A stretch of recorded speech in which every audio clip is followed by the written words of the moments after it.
Evangelio de nuestro Señor Jesucristo según San Mateo. Gloria a ti, Señor. Cuando nació Jesús en Belén de Judea, bajo el reinado de Herodes, unos magos de Oriente se presentaron en Jerusalén y preguntaron: ¿dónde está el rey de los judíos que acaba de nacer? Porque vimos su estrella en Oriente y hemos venido a adorarlo. Al enterarse, el rey Herodes quedó desconcertado y con él toda Jerusalén. Entonces reunió a todos los sumos sacerdotes y a los escribas del pueblo para preguntarles en qué lugar debía nacer el Mesías. En Belén de Judea, le respondieron, porque así está escrito por el profeta: y tú, Belén, tierra de Judá, ciertamente no eres la menor entre las principales ciudades de Judá, porque de ti surgirá un jefe que será el pastor de mi pueblo, Israel. Herodes mandó llamar secretamente a los magos y después de averiguar con precisión la fecha en que había aparecido la estrella, los envió a Belén diciéndoles: vayan e infórmense cuidadosamente acerca del niño, y cuando lo hayan encontrado, avísenme para que yo también vaya a rendirle homenaje. Después de oír al rey, ellos partieron. La estrella que habían visto en Oriente los precedía hasta que se detuvo en el lugar donde estaba el niño. Cuando vieron la estrella, se llenaron de alegría y al entrar en la casa, encontraron al niño con María, su madre, y postrándose, le rindieron homenaje. Luego, abriendo sus cofres, le ofrecieron dones: oro, incienso y mirra. Y como recibieron en sueños la advertencia de no regresar al palacio de Herodes, volvieron a su tierra por otro camino. Palabra del Señor. Gloria a ti, Señor Jesús. Tomamos asiento, hermanos. Bueno, muy queridos hermanos en el Señor, vamos avanzando a paso firme en este maravilloso tiempo que la Iglesia nos invita a vivir a esta altura del año, todos los años, que es el tiempo de la Navidad, con todo el significado profundo que tiene y que vamos nosotros sacándole como el jugo, iluminados por la palabra, ¿no? Ese mensaje de amor profundo, esa revelación que Dios a través del niño recién nacido nos da. Él se revela, se muestra. El tiempo de Navidad, que como ustedes saben comenzó la Noche Santa del 25 de diciembre, ha tenido y tiene distintos momentos litúrgicamente hablando. Lo primero es la octava de Navidad, esos 8 días consecutivos que desde el nacimiento del niño, el 25, se prolongan hasta el domingo siguiente, que es el día de la Sagrada Familia, generalmente. Este año cayó más o menos así. 8 días donde la Iglesia nos invita a seguir celebrando como si fuera el mismo día de Navidad, la alegría, el gozo, en el saludo fraterno, en el buen deseo. Cuando nos decimos tantas veces feliz Navidad, felicidades, un cristiano las desea desde una conciencia espiritual y profunda, no simplemente desde un deseo trivial y pasajero, sino realmente de un deseo de compartir y que el otro comparta la misma alegría que el Señor me trajo a mí y me trae renovándose en mi corazón todos los días, porque yo creo en Él. Yo creo que Él ha nacido una vez en la historia, se ha hecho igual a mí, para caminar conmigo la vida como uno más y enseñarme el camino de la esperanza y de la salvación, haciéndome hijo del Padre y heredero de la gloria eterna del Padre, como hijo verdadero, hija verdadera que soy de Él. Y este es un motivo de gozo y de alegría que me lo trajo Jesús, porque en Jesús, el Señor hecho hombre, siendo Dios como el Padre nos ha revelado todo lo que quiere por nosotros y quién es Él verdaderamente para nosotros. Una experiencia de fe, una experiencia mística, diría yo, es decir, del misterio. Y cuando hablamos del misterio, entramos en esa dimensión donde ya la razón no puede avanzar más, como que llegó a su límite. La razón humana para las cosas de Dios tiene un techo. A ese techo se lo trasciende desde la fe. Y cuando entramos en la dinámica de la fe, es decir, del decirle sí a Dios, creo en Dios, aunque tal vez mi inteligencia o mi vida cotidiana o terrenal me digan lo contrario, sin embargo esa fuerza interior que es mayor dice que sí a Dios, logro trascender con un paso mayor, por la gracia, a esa dimensión sobrenatural. Y ahí podemos llegar a contemplar los misterios que se nos revelan y que no son misterios que se encuentran afuera, sino en lo más profundo de nuestro ser. Todo esto es lo que vamos viendo. Y también el tiempo de Navidad, de alguna forma, nos va presentando, un poco así, como a cuentagotas, porque el Evangelio no dice demasiado, pero sin embargo nos va presentando esa vida oculta de Jesús. De manera que Jesús, siendo Dios, pero verdadero hombre, tuvo una vida oculta, como uno más viviendo en Nazaret, donde lo conocían todos, como conocían a sus padres y a sus familias y a su clan familiar, porque así se vivía a modo de clanes familiares, ¿no? Y donde Jesús fue creciendo, como el Evangelio en alguna parte dice, junto a sus padres en su niñez, sujeto a ellos, aprendiendo de ellos. Un Jesús que también fue formado en las escuelas propias de la religión y de la ley judía, con grandes maestros que ha tenido. Un Jesús que entró en una vida muy cultural, era un hombre culto, y esto nos damos cuenta de que era un hombre culto, sobre todo, y esto me lo dijeron unos monjes cuando tuve la gracia hace ya unos años de visitar Tierra Santa en un pueblito cercano a Nazaret que se llama Séforis.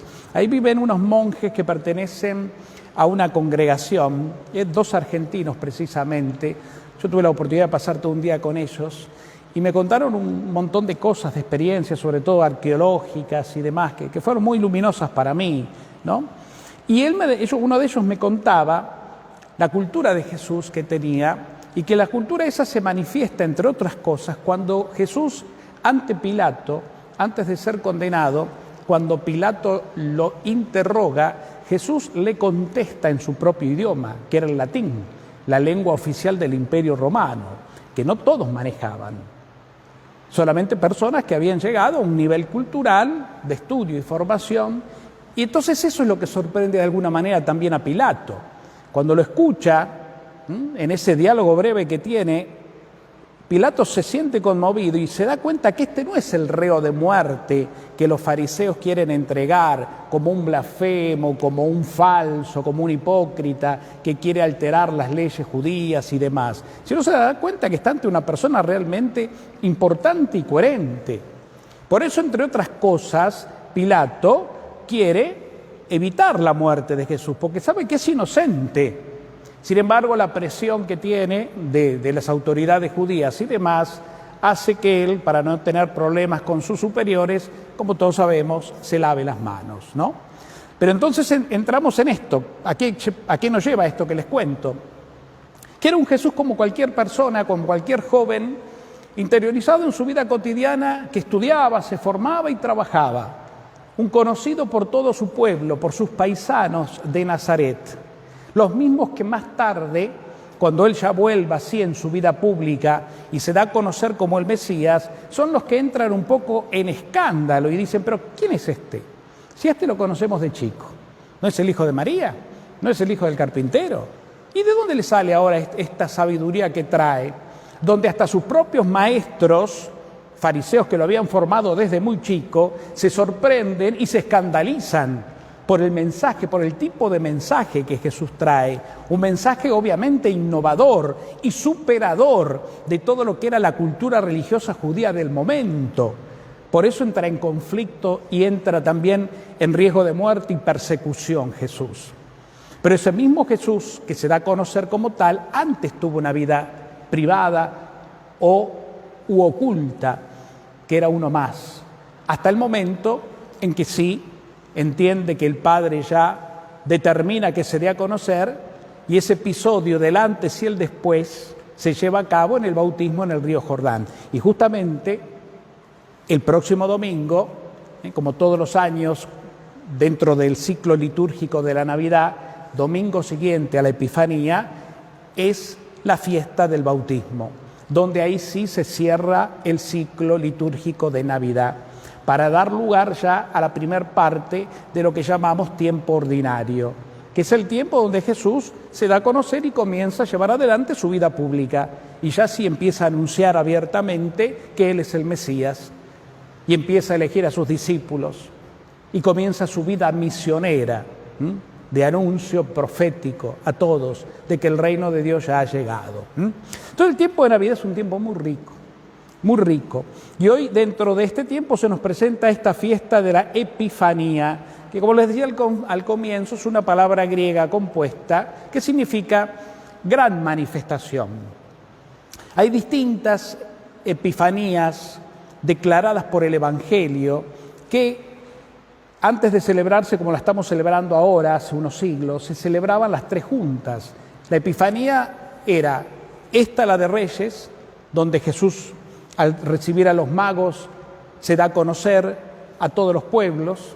La otra era las bodas de Caná, cuando Jesús, por pedido de su madre, se siente como obligado a hacer ese primer milagro y manifestar su mesianidad, aunque todavía no había llegado su hora, le dice Jesús a María. Y la otra Epifanía ha de ser la del Tabor, ¿no? Esta y la del Tabor, es decir, cuando Jesús se transfigura. Tanto en esta Epifanía, donde los magos lo adoran, como también inclusive la del Tabor y la del Jordán, van a manifestar la presencia de la mismísima Trinidad, que se dan a conocer en este Dios hecho hombre, cuando el Padre desde el cielo dirá ante Juan y ante sus discípulos: este es mi Hijo, escúchenlo a Él. Él, ya no la ley, ya no los profetas, ya no el Antiguo Testamento, eso ya pasó. Él viene a darle cumplimiento, ahora es Él la palabra, es Él la sabiduría que se ha encarnado y se revela a todos. Denle el corazón, escúchenlo. Y de esto se trata esta fiesta de hoy. Esta fiesta que insiste en las tres lecturas justamente en el deseo de Dios de que todos los hombres lo conozcan, de que todos los hombres se salven y lleguen al conocimiento de la verdad, como lo dirá más tarde el mismo Jesús, porque ese es el deseo de mi Padre. ¿Y qué significa salvarse y llegar al conocimiento de la verdad? Saber mucho, estudiar mucho, investigar mucho, no está de más, pero no se trata de eso puntualmente, sino se trata de estar con Jesús, porque la revelación es un hecho sobrenatural, es un don del Espíritu, y es el Espíritu el que se revela en tu corazón. Cuando nosotros nos damos cuenta de esto y de la grandeza del amor que Dios nos tiene en Jesucristo, sentimos realmente que estamos llamados a contemplar el misterio, un misterio de un Dios invisible que en su Hijo se ha hecho visible y que ahora sigue manifestándose en mi corazón todos los días para hablarme y revelarme que el amor que me tiene, para hacerme entender con el don del entendimiento, el don del Espíritu, que mi vida vale mucho más de lo que yo mismo me lo creo y de lo que el mundo puede pensar o no de mí. Que mi vida está por sobre los acontecimientos de mi propia historia, que pudieron haber sido muy dolorosos y difíciles y hasta condicionantes en mi presente de hoy, en mi paz interior. Mi vida está más allá. Mi vida no depende de nada ni de nadie, solo de Dios que me ama y de mí que le abro el corazón a Él.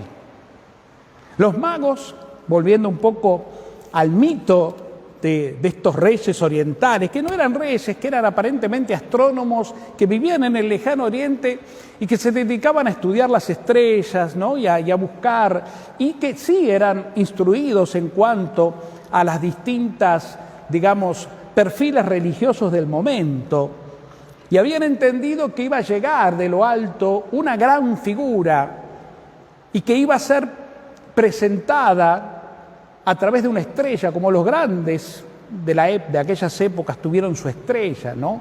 León Magno, y varios personajes, dice que tuvieron toda su estrella, que de ahí viene la palabra estelar, ¿no?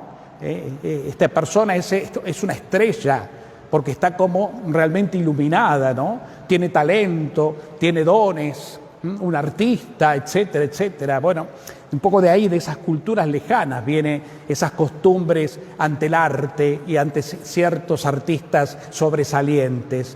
Pero en definitiva, esas teorías las manejaban. Y cuando encontraron, según dicen las Escrituras, una estrella brillante y movediza, entendieron que había que ir tras de ella y dejarse guiar por ella, porque venía de lo alto y porque según sus conocimientos ella los iba a guiar al encuentro de ese hombre tan importante en quien ellos todavía no entendían, pero que sabían en su corazón que en él estaba la gran revelación esperada a todos los pueblos.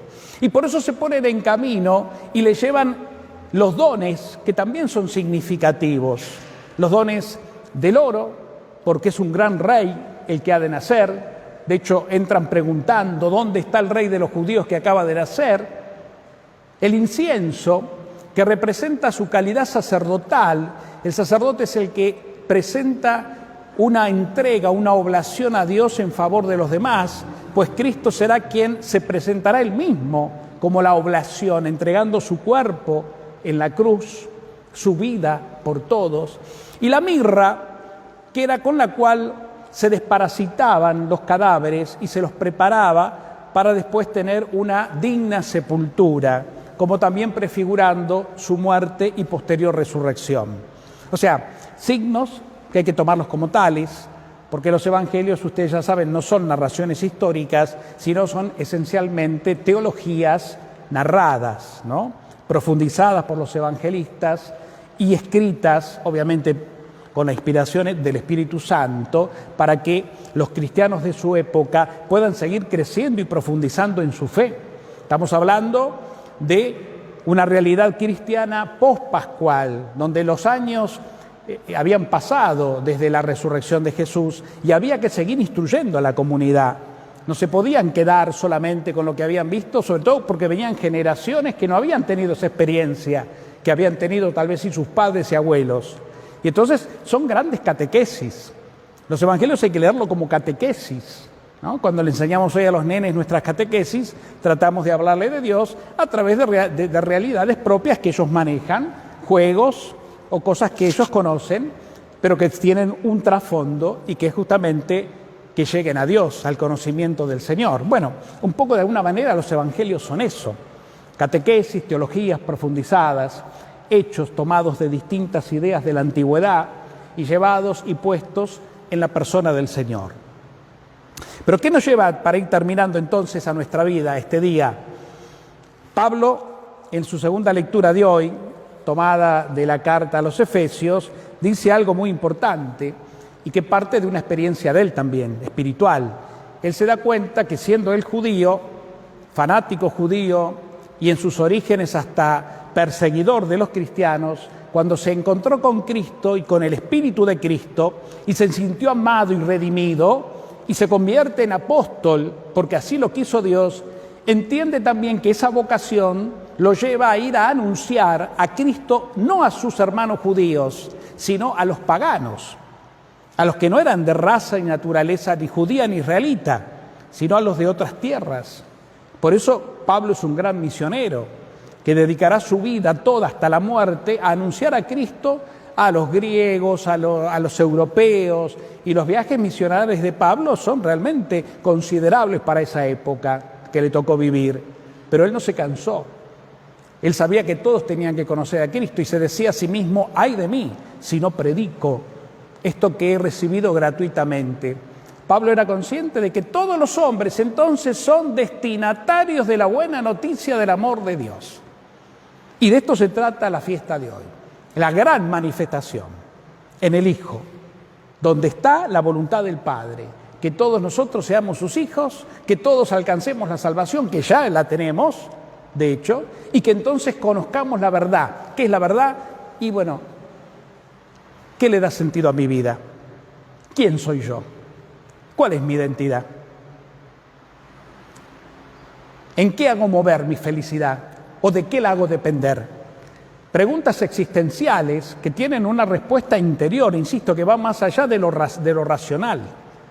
El hombre está triste, y lo decíamos ayer un poco en la homilía del domingo, el hombre está triste porque no quiere saber nada con Dios, porque no conoce a Dios, porque vive en una sintonía meramente mundana, terrenal y pasajera, y ahí cree encontrarlo todo.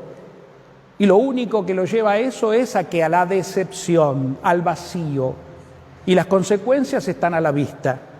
Que no nos pase a nosotros, hermanos, que hoy nos hemos tomado en esta tarde calurosa de lunes un ratito para reunirnos aquí en su casa y escuchar la palabra de Dios y celebrar agradecidos este deseo de Dios, que es que todos los conozcamos, pero lo conozcamos con el corazón, como una experiencia.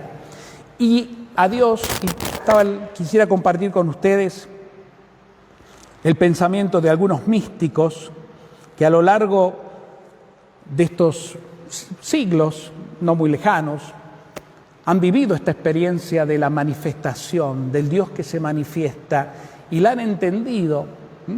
Por ejemplo, San Juan de la Cruz, un místico carmelita, que dice en uno de sus poemas, era un gran poeta junto con Santa Teresa de Ávila: ¿a dónde te escondiste, amado mío? Y me dejaste con gemido. Como el ciervo huiste habiéndome herido. Salí tras ti clamando y eres ido. ¿Ven? Es decir, te encontré, me tocaste, me heriste, me marcaste el corazón, pero te me fuiste. ¿Dónde estás? Y terminará diciendo, en definitiva, alma mía, si es que lo buscas, es porque lo tienes. Y otro sabio, un tal sufí persa Rumí, dice: calla mi labio carnal, habla en mi interior la calma, voz sonora de mi alma, que es el alma de otra alma eterna y universal. Donde tu rostro reposa, alma que a mi alma das vida, nacen sin cesar las cosas mil y mil veces ansiosas de ver tu faz escondida. ¿No? El deseo del hombre y la creación de contemplar el rostro de Dios. Y el rostro de Dios en este mundo lo contemplamos desde la fe, desde el saber que Él nos eligió, y que si bien no lo podemos todavía entender, porque es lógico que nosotros en este mundo nos valemos de los sentidos naturales, y los sentidos naturales están limitados a la hora de contemplar y poder ver al Dios de lo sobrenatural. Solo los sentidos del alma, que son otro tipo de sentidos porque son espirituales, son los que pueden contemplar en el silencio y aún en la oscuridad aparente esa luz inaccesible que se nos manifiesta en el corazón. Eso es el místico. Por eso Juan de la Cruz decía lo que decía: no lo veo, pero te siento, viniste, me heriste y te fuiste. Esa herida simboliza el amor, ¿no? Ese amor del enamorado. Pasaste por mi vida, me enamoraste y te me fuiste. ¿Dónde estás? ¿Dónde estás? Me enamoré tal que me dejaste el amor, y ese amor ahora no lo puedo evitar. Y esto me lleva a seguirte, a buscarte. Y si te busco es porque te tengo. Es el místico. Y nosotros vamos a ser místicos. En este mundo místico significa misterio, el que contempla el misterio, el que se abandona al misterio y se deja invadir por el misterio para que sea el misterio, es decir, la manifestación de Dios en mí, la que tome las riendas de mi vida e ilumine todo mi ser, mi inteligencia y mi voluntad, y se me siga manifestando cada vez más para que yo alcance cada vez más plenitud en eso que decía Jesús, el conocimiento de la verdad que me hace feliz y me hace libre, porque ordena mis pensamientos naturales, porque le da luz a mi inteligencia humana y porque me ayuda a trascender aquello que hoy muchas veces yo creo que es todo y que termina ahogándome. Es el que me rescata, como a Pedro, cuando perdió la fe y se hundió, y le dijo Jesús, agarrándolo de la mano: hombre de poca fe, ¿por qué dudaste? ¿Por qué te dejaste engañar por las olas y el viento? Sucundum, sucundum. ¿Por qué te dejaste engañar por todo esto? ¿Por qué no me miraste a mí, te quedaste mirándome a mí, y así no te hubieras hundido, no te hubieras ahogado? De eso se trata la mística, de eso se trata la fe. Y el día de hoy apunta a eso, como todo el tiempo de Navidad y todo el año litúrgico apunta a lo mismo, a llevarnos de la mano de Cristo al misterio del amor del Padre. Y ese tiene que ser nuestro camino, no otro. Lo otro es secundario. Dale a cada cosa su lugar y a Dios el primero, y tu vida sola alcanzará luz. Como los magos siguieron la estrella, y cuando ésta se posó, porque dejó lugar a la gran luz, Jesucristo, el recién nacido, dice que su corazón se alegró, y es ahí donde le entregaron los dones y lo adoraron. Esto se trata de nuestra vida. Déjate llevar por la luz del Espíritu, que es tu fe, y esa luz del Espíritu en algún momento se detendrá y dará paso al encuentro con esa verdadera luz donde vos puedas decir, acá está la verdad. Y lo más curioso de todo eso, que esa luz y esa verdad, tal vez no nos damos cuenta, pero ya está brillando en nuestro corazón desde siempre y para siempre. Porque nuestra vida y nuestra salvación no depende de nosotros, sino solo depende de Él. Y como depende de Él, estoy tranquilo y feliz de que mi vida está ya asegurada, de que mi salvación y redención ya está asegurada, de que mi absolución y mi perdón ya están pronunciados desde una vez y para siempre. Por eso vivo feliz, vivo en paz, a pesar de mis miserias, a pesar de mis pecados. Bueno, quedémonos con esto. Creo que tenemos bastante como para dejar que nuestro corazón rumee el misterio y seamos felices. Que podamos terminar este tiempo de Navidad en este año que hemos comenzado y que empezó ya el año pasado, obviamente, la Navidad es así. Que la podamos terminar litúrgicamente, ¿no? Pero con este sabor realmente de que estamos felices, de que dejó algo nuevo, que no fue una Navidad más, sino fue realmente el paso del bien nacido en nuestra vida, que nos dejó su luz, esa luz que por lo menos estuvo siempre, pero ahora me doy cuenta que está, ahora la veo, la percibo. Que esta Navidad nos traiga eso, nos deje ese gusto y nos deje también ese desafío. Que María, nuestra dulce y tierna Madre, nos acompañe, como pido siempre, en este caminar cotidiano, que no permita la Madre del Cielo que nos desanimemos ante nuestras limitaciones humanas, ante nuestros propios hastíos, ante nuestras propias experiencias de limitación y sombras que nos vienen en la vida, sino que ella ante eso nos invite en la fe, siempre de su mano, a poder trascender y a continuar la marcha, a veces más ligera, a veces más lenta, pero que no se detiene. Que así sea.